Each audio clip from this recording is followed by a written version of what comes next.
In this video, you'll learn how to transfer PiCoin to your OKX account.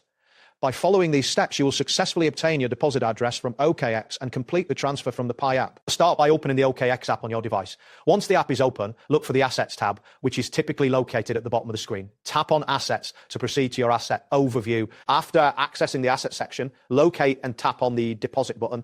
This option allows you to add funds to your account. You will then see a search bar where you can find the specific cryptocurrency you wish to deposit. In the search bar, type PI or Pi network. To find the Pi coin, once you see the Pi network listed, tap on it to select it. This action will take you to a new screen displaying your Pi deposit address. You will now see your unique Pi deposit address on the screen. Make sure to copy this address by tapping the copy button. It is essential to ensure that you copy the entire address accurately, as any mistakes can lead to a loss of funds. Next, you need to open the Pi browser and navigate to the Pi wallet. Once you're in the Pi wallet, find and tap the send option.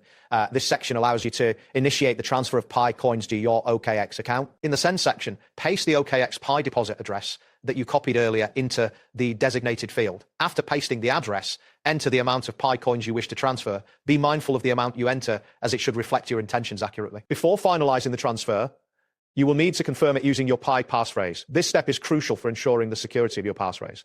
Proceed to confirm the transfer. After confirming the transfer, please be aware that Pi transactions can take anywhere from a few minutes to several hours to process. To check the status of your transfer, return to the OKX app and navigate to Assets, then select Pi. This section will show you the updated balance once the transfer is complete. That wraps up today's guide. Thanks for watching, and catch you in the next tutorial.